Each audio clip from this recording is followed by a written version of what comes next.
Au niveau de la MINUSTAH, il y a un travail de stabilisation qui est très clair.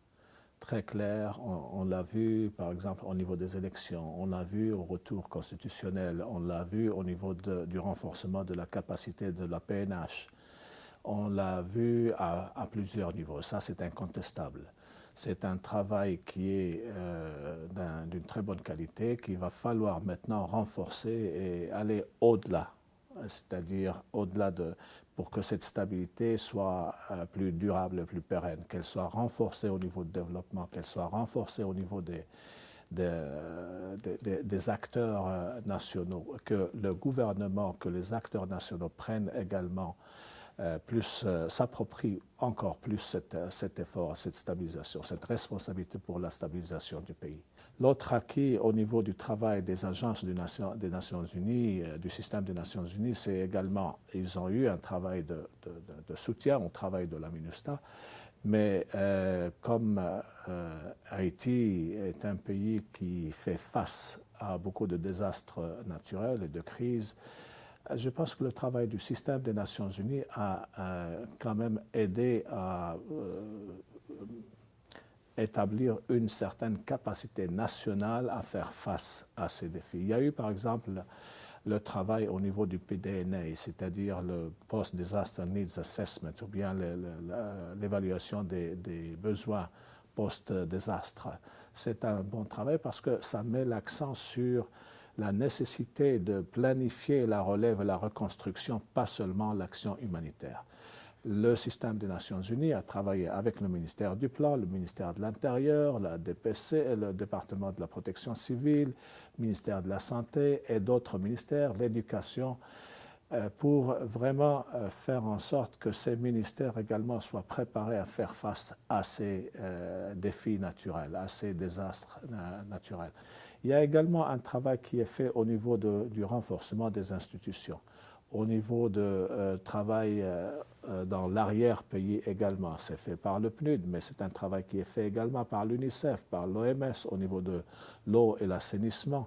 C'est fait également au niveau d'autres agences des Nations Unies, telles que l'UNEP et telles que c'est le Programme des Nations Unies pour l'environnement ou l'habitat, qui ont également travaillé dans le domaine du renforcement de la capacité de gérer le développement en dehors de juste Port-au-Prince. Donc il y a un travail de fait qu'il va falloir consolider.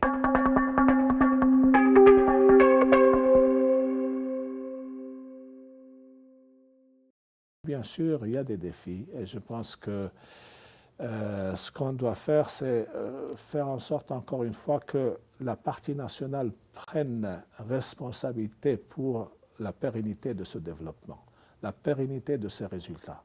Et là, il va falloir travailler avec les capacités nationales, les institutions nationales, pas seulement au niveau de Port-au-Prince, mais également au niveau des départements. Et ça, c'est très important. C'est un défi auquel nous devons faire face dans l'avenir.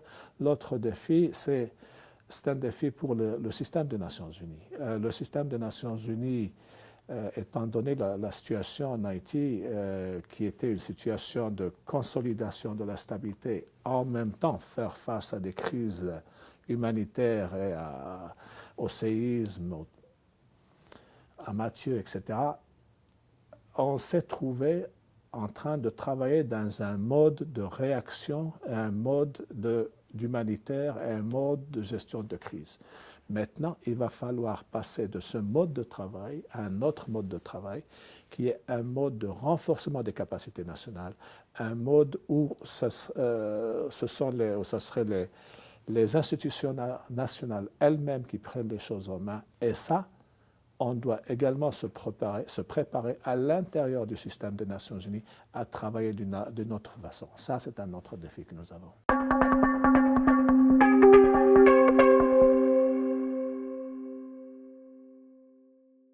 À mon avis, l'un des points les plus importants, c'est de commencer à travailler, à faire le lien entre l'humanitaire et l'urgence et le développement.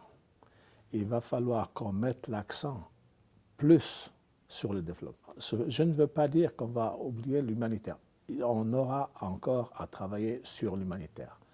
mais on doit faire l'humanitaire d'une façon qui facilite le développement, qui ne crée pas un bloc pour le développement, mais un humanitaire qui construit, qui met en place les capacités nationales, qui renforce les capacités nationales à produire. Donc c'est un humanitaire qui renforce aussi bien la capacité et la responsabilité nationale dans la gestion du développement. Une chose qui sera également très importante dans le cadre de notre travail, c'est mettre l'accent sur les objectifs de développement durable. Et ça, c'est également très important. C'est sur le renforcement des capacités humaines, c'est le développement humain également. Ça va être également une orientation très claire du système des Nations Unies dans un cadre de travail où ce sont les autorités nationales, les acteurs nationaux qui prennent les choses en main, qui sont en charge du pilotage, et nous sommes dans une situation de soutien et de facilitation et de renforcement de capacités.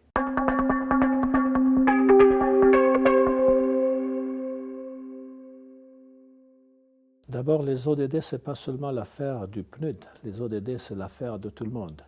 Les ODD, c'est un engagement au niveau global et un engagement au niveau national pour renforcer le développement, un développement qui soit durable, un développement qui met l'accent sur la capacité de l'homme et la femme, un développement qui renforce ou qui protège l'environnement, un développement qui met l'accent sur l'énergie renouvelable, un développement qui met l'homme, l'environnement, la pérennité ou la pérennisation au centre de cette relation. Il y a 17 objectifs qu'on va donc avoir comme guide, et c'est-à-dire l'emphase sera mise sur les objectifs qui sont les plus pertinents dans le cadre de Haïti. Donc je ne peux pas les définir moi-même, mais c'est une définition de ces objectifs qui doit être faite avec le gouvernement, avec les acteurs nationaux et sous le pilotage des acteurs nationaux et du gouvernement. Nous sommes là pour faciliter, nous sommes là pour partager avec le gouvernement et avec Haïti les options et les possibilités d'avancer vers la réalisation de ces objectifs de développement durable. Nous allons les définir également au niveau local, parce que c'est à ce niveau-là que le travail de développement se fait, et nous souhaitons également que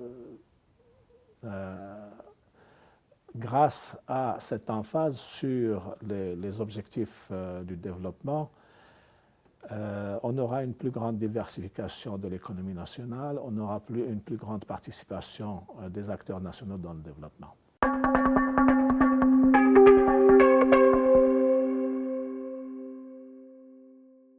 Donc on a travaillé avec le gouvernement, on a travaillé avec les autres partenaires, les ONG, les bilatéraux, etc. Donc c'était un travail collectif. Je viens de rentrer du Sud et j'ai vu encore 6 mois après le désastre, 6 mois après Mathieu, l'étendue de ce désastre. Et malgré cela, il y a eu une relève, il y a eu vraiment un très bon travail au niveau humanitaire, avec des ressources, avec des capacités qui sont limitées, aussi bien au niveau national qu'international. Il y a eu un appui au niveau des partenaires.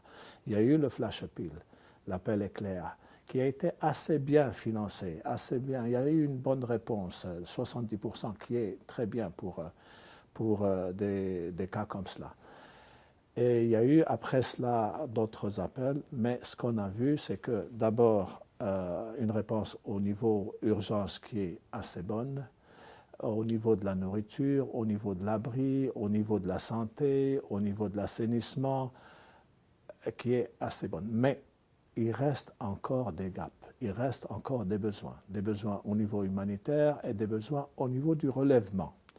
C'est que quand il y a un désastre comme celui de Mathieu ou n'importe quel désastre, l'attention est généralement dirigée vers les besoins immédiats, les secours immédiats, l'humanitaire. Et pour une raison ou pour une autre, on oublie un peu les besoins pour la relève, la reconstruction. Or, pour remettre un pays, une région sur pied, il va falloir s'occuper des besoins de l'humanitaire immédiat, en même temps, investir dans la relève pour permettre à ces communautés, pour permettre à ces familles, à ces villages de reprendre leur lopin de terre, de reprendre leur production, d'aller à l'école, un tas de choses. On a remarqué qu'au niveau de Matthew, il y a eu une meilleure participation, une meilleure capacité, une meilleure des institutions nationales mieux préparées pour faire face à un désastre naturel que c'était le cas au niveau du séisme.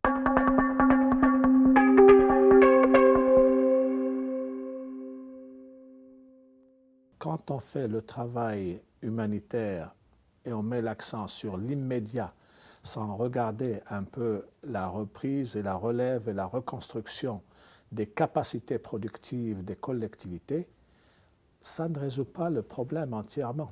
Il faut travailler avec les autorités locales, il faut trouver un moyen d'accéder aux collectivités, un moyen différent de ce qu'on faisait avant, c'est-à-dire si on n'arrive pas, si on ne peut pas arriver nous-mêmes, si nous ne pouvons pas accéder à ces collectivités, ces communautés, on dit qu'il y a un problème d'accès, mais il va falloir travailler différemment avec les communautés pour avoir accès à toutes les communautés, tous les villages. Et ça se fait. Si les gens habitent là-bas, c'est qu'il y a possibilité d'accéder à ces endroits si on travaille avec les organisations communautaires de base, si on travaille avec les autorités locales.